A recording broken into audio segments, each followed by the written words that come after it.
So we're doing Superduty brakes today, rear brakes. We did the front brakes last time. Anyhow, the issue we're having is inside here where you can see the brake lining.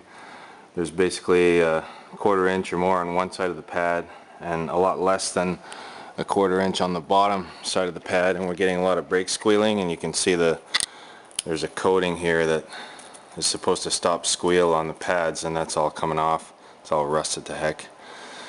And what we need to do obviously is pull the wheel off. I'm not going to go through all the details on this one as I am with the front brakes, so if you want to see details on brakes, look at my front brakes video.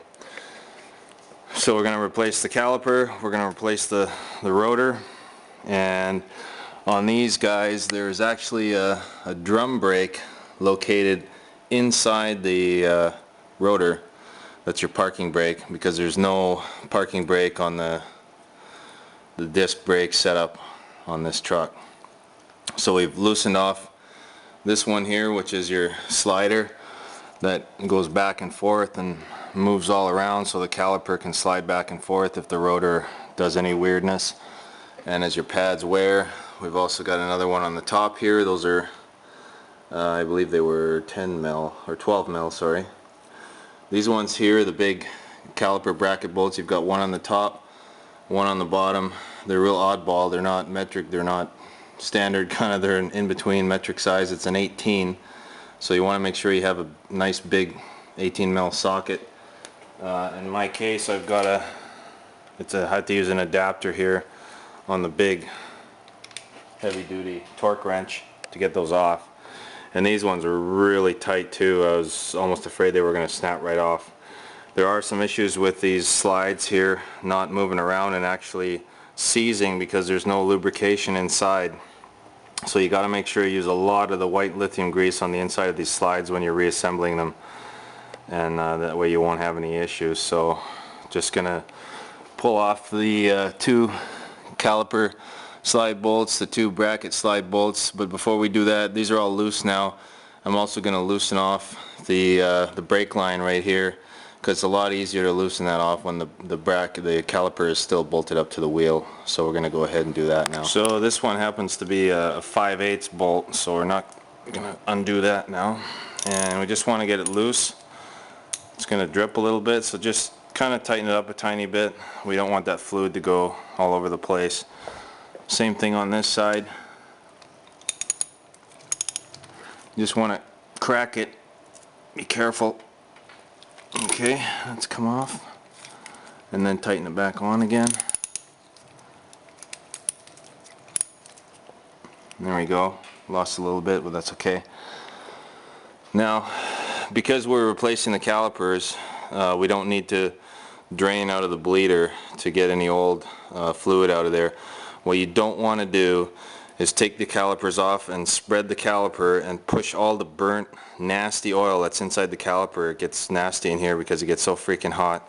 It'll push all that burnt fluid up the brake lines and all the way to the master cylinder. So what you want to do is either, if you're reusing the caliper, open up the bleeder, put some fresh fluid in the master cylinder and let that bleed out real slow. You can gravity drain it and then do a pump pressure drain later on to make sure there's no air in the system, but you want to get all that nasty stuff out of there.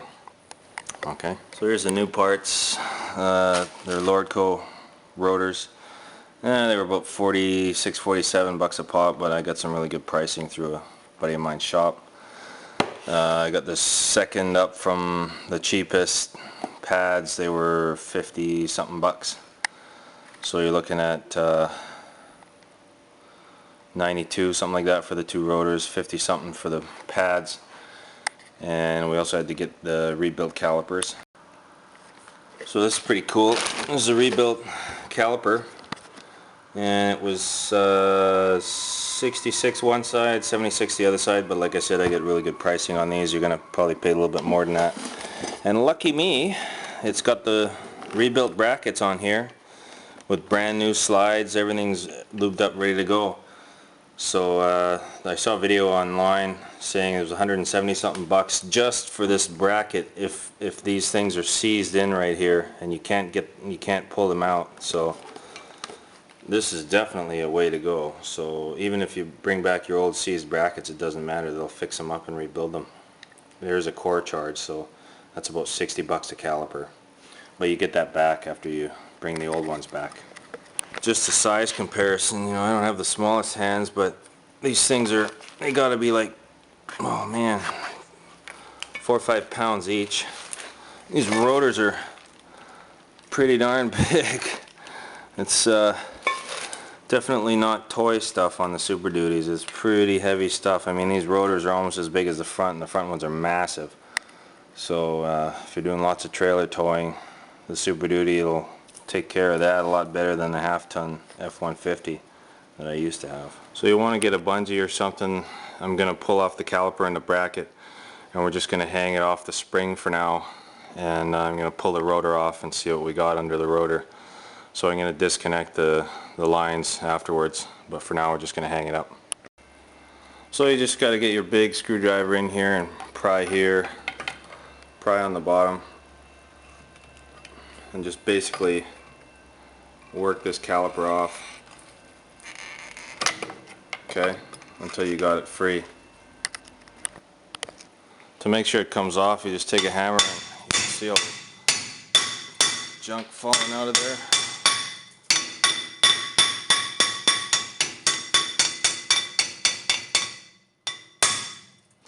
Okay, I did put a little bit of WD-40 in each one of these holes here for the studs, because that goes right in the backing, so that if there's any rust on the inside of here, that'll help get the rotor off. So now we're going to try and pull it off. Well, after hammering it for a bit, it's still not coming off, so we're going to give it a little bit of encouragement.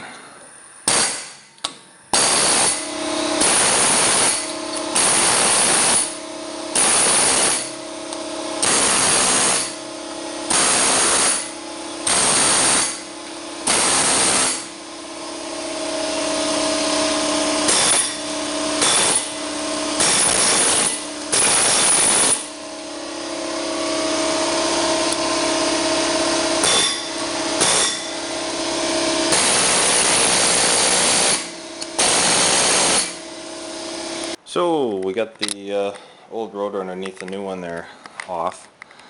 It did not feel like coming off when I was trying to pull it off manually before, or using a pry bar behind the back here. So I resorted to my version of a BFH and just smashed the backside right here of the rotor, and it moved forward about an inch on the one side and then pulled right off. So that was a relief. If you have the dually rear wheel axle, you have to basically pull this whole hub assembly out, and it's just a big nasty job. You need a special tool. Check out eBay, there's some, or check out YouTube, there's some good videos on that one. But this one's your standard thing. This is actually a drum brake on the inside of here, and that drum brake runs on the inside of this hub, and that's your parking brake. There's quite a bit of life on this one, so we're not going to touch it. We're just going to clean it up with some brake cleaning stuff, and we're going to put some never sees on here on this face, so that the next time we pull this rotor off, it's not going to get stuck or rusted on or whatever, so it'll be much easier to do next time. You can see on the pads here, the one pad is about half down, and the other pad, I just pulled it off, has nothing in it. And check it out, it's just this is what was left, and it was basically ready to fall off. So the bonding and everything has come apart, so there was a big safety issue ready to happen any day. So that's good that we got to this when we did. So this is the never sees stuff. It basically just looks like this gray color. I got a bunch on the screwdriver here from mixing it up. So you just want to get it all over, and just like that, all over the face, all the way around, and the next time we won't have any corrosion. So there we go, we got the never sees all over the front face, and we're going to pop on the rotor now. And there's the rotor back on. You want to use some brake clean. I spray down the rotor on this side and on the back side, but I do that before the rotor is on the vehicle. And you want to get all the grease that's on this brake face off the rotor. And you can, if you spray it on, it evaporates really fast and gets any oil off of there. They generally have an oil coating in the bag that they come in so that they don't rust before you get them. So we basically just used our, once again it's the 5/8 I believe, or 9/16, pardon me, on the caliper slide bolts, and we want to tighten those up, both sides, make sure they're tight. You never know if the rebuild shop tighten them up or not. And we got our pads, and we'll pop those out of there and place them in the caliper. So there's no front or back on these, like they're all 4 pieces are the same. So when they go in the caliper here, basically they all sit in the same spot. And the other thing you have to be aware of is, make sure your gloves aren't too dirty. You don't want to be touching any of these surfaces here, and you don't want to use your greasy glove hands to touch the brake rotor. If you get any grease on any of these parts, you've got to use the brake cleaner and get it off. And you may not get it out of these because they tend to absorb oil and stuff right into the pad, so be really careful. So we've got these brake clips, and as you can see from the old one, this is how they mount inside, okay? And the top one is going to be upside down versus the bottom one, but they're both the same. And when you stick them in the caliper facing this way, they basically just push in. They don't really hang there too much by themselves, so it's going to be a real pain in the neck to put the calipers in. So what you have to do, if you're looking at it like this, once it's in there, you see that little tab here, well, you'll have to push that up to get the pad in there, because that little front part fits right in there once the spring is pushed up. I'm going to need both hands for this. A little bit of a bugger to get them in, but now you can see how they fit in. You can see the ears there of the pad in the very front. Okay, so basically that's it. So this is ready to go on the vehicle now. Okay, so how they fit. Once you have your caliper on here, the bleeder has to be on the top. There's your connection for your hydraulic line for the brake system. So do not put the wrong caliper on the wrong side. It is possible, and if your bleeder is below the line, you'll never get the air out in the top of the caliper. So once again, use your fingers and spread the pads apart a little bit. You should be able to slide it on there just like that and hold it up, and you basically got the big bolt on the top. The caliper is threaded, and you've got the big bolt on the bottom. They should go in by hand. If not, you might want to clean up the bolts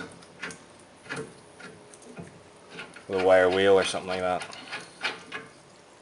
Okay, so now we're going to tighten those with a torque wrench. Okay, we've got our 18 mil socket. Just going to tighten them up really good, because those are bolts that take a lot of force. Okay, it's about 125 foot-pounds. You can go a little higher if you want to. And now we have to hook up the brake line here. We have to remove it off the old caliper. You're going to have some fluid leak out, but that's okay. Just do your transfer. We've already got the copper washers in here, so we pull this little plastic thingy out here.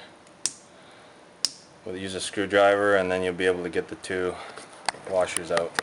So we got the little insert out. There's our 2 copper washers. The brake line is a hollow bolt.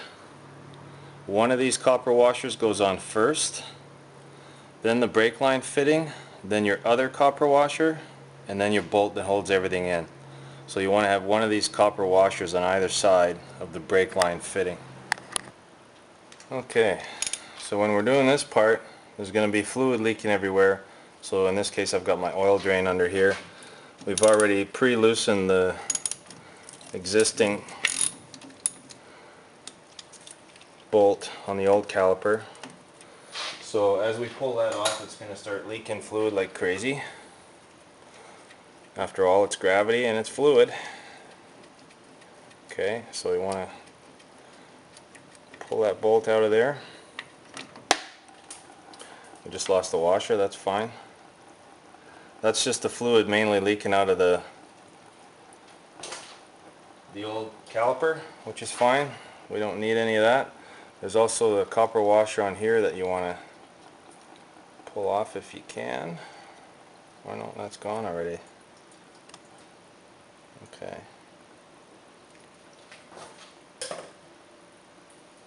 Alright, so here we go.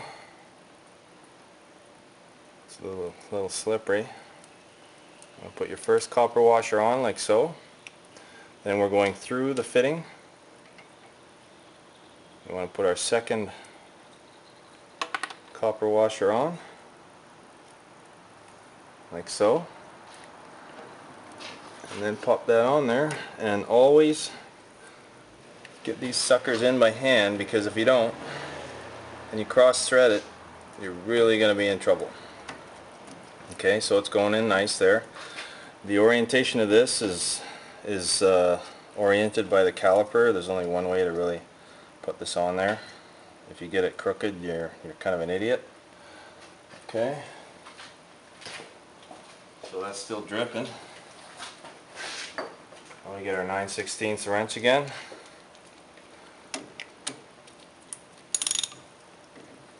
And tighten it up. Don't go nuts. It is a hollow bolt. Just go nice and tight. Okay, we're going to check that out and see if we have any leaks. If we have any leaks, we're going to go a little tighter. And we'll get a brake clean and just totally clean that up here. Okay, you don't want any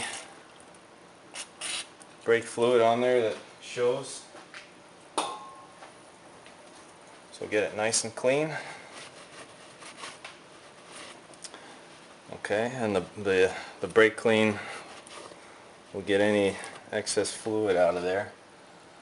So now we can pretty much go to the other side and start working on the other side. We'll get this old caliper out of here, and we'll see if there's any leaks on here as we're working on the other side. So if we have any kind of leaks here, we'll also do a bit of a pressure test as well.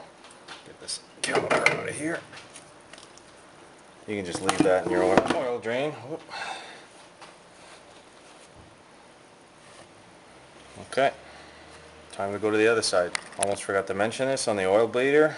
Pull that off. And let's see what size that guy is. That'll work. You want to open that guy up. It's a 10mm.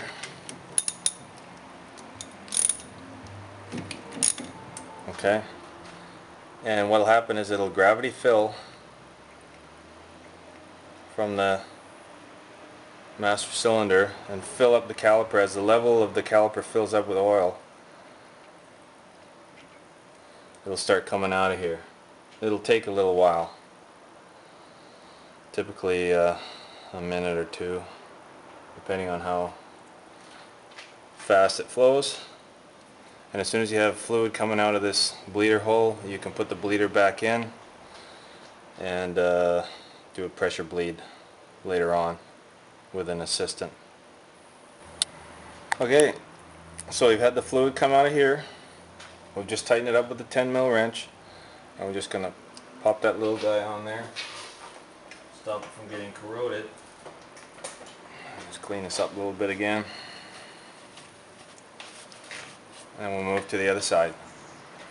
Alright, so on this side we still need to replace the rotor. I've just replaced the caliper. And we're going to have it on video to knock this rotor a little bit here.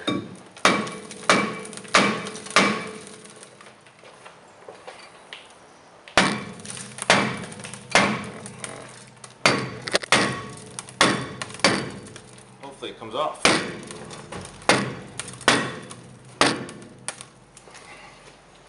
May have to move the caliper out of the way a little bit.